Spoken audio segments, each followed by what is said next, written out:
Welcome to legends. നമുക്ക് പുതിയ ചുരിദാറിൻ്റെ എടുക്കുന്നത് ഭയങ്കര ബ്യൂട്ടിഫുൾ കോമ്പിനേഷൻ ആട്ടോ. ബ്ലൂ ആൻഡ് ഗ്രീൻ്റെ കോമ്പിനേഷൻ ആണ്. ഇത് കോൺട്രാസ്റ്റ് അല്ല, സെയിം കളർ തന്നെയാണ്. നമുക്ക് ടോപ്പിൻ്റെ ആ ഒരു മെയിൻ ഷെയ്ഡ് ബ്ലൂ ആണ്, ദുപ്പട്ടയ്ക്കും ബോട്ടത്തിനും സെയിം ബ്ലൂ തന്നെയാണ് കൊടുത്തേക്കുന്നത്.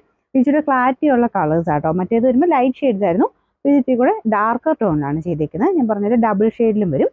അതിൻ്റെ ദുപ്പട്ട ഇതാണ്, നല്ല തിക്കായിട്ടുള്ള കോട്ടൺ മെറ്റീരിയലാണ്. ബോട്ടം സെയിം തന്നെ ആ ഒരു ബ്ലൂ ഷെയ്ഡ്. ഇതിൻ്റെ നമ്പർ വരുന്നത് K457, റേറ്റ് 999 ട്രിപ്പിൾ. ഇത് നല്ല കോമ്പിനേഷൻ ആട്ടോ. ഇതൊരു ഭയങ്കര റെഡ് അല്ല, ഡാർക്കർ റെഡും ഗ്രീനും ആണ് കോമ്പിനേഷൻ വരുന്നത്. അപ്പോൾ ഇപ്പോഴത്തെ ഈ ഒരു സീസൺ ടൈമിൽ നല്ല ആട്ടോ, ചൂടൊക്കെ ഉള്ള സമയമായതുകൊണ്ട് പ്യുവർ കോട്ടൺ തന്നെ യൂസ് ചെയ്യുന്നവരുണ്ട്. അപ്പോൾ അത് കാരണം അത്രയും ചൂടല്ലേ, ഇപ്പോൾ ഇങ്ങനത്തെ മോഡലൊക്കെ ആകുമ്പോൾ കുറച്ചൊരു കൂൾ ഫാബ്രിക്കാണ്. ബോട്ടം സെയിം, അതും കോട്ടൺ മെറ്റീരിയൽ തന്നെയാണ്. അത്യാവശ്യം നല്ല വലിപ്പമുള്ള മെറ്റീരിയലാണ്. നമ്പർ വരുന്നത് K459, റേറ്റ് 999. 4 ഷെയ്ഡ്സ് ആട്ടോ വന്നേക്കുന്നത്. 4ാമത്തെ കളറും നല്ല കളറാണ്. നല്ലൊരു ലാവൻഡർ ആൻഡ് ബ്ലാക്ക് ആണ് കോമ്പിനേഷൻ വരുന്നത്. ഇതെല്ലാം നല്ല കട്ടിയുള്ള കോട്ടൺ മെറ്റീരിയലാണ്. ഞാൻ പറഞ്ഞത് ഇപ്പോഴത്തെ ചൂടിന് നല്ല ഐറ്റം ആട്ടോ. പിന്നെ ബോട്ടം ഒക്കെയാണ് നല്ല വലിപ്പമുണ്ട്. ഇതാണ് ബോട്ടം പീസ് വരുന്നത്. പ്ലെയിൻ ബ്ലാക്ക് ആണ് ദുപ്പട്ട വരുന്നത് കേട്ടോ.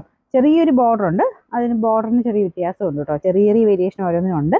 നമുക്ക് എക്സ്ട്രാ പീസ് വരുന്നതിൻ്റെ അകത്ത് ചിലതിൻ്റെ അകത്ത് ഇങ്ങനത്തേതും ചിലതിൻ്റെ അകത്ത് മറ്റേ ആ ഒരു പ്ലെയിൻ ബോർഡറുമാണ് വരുന്നത്.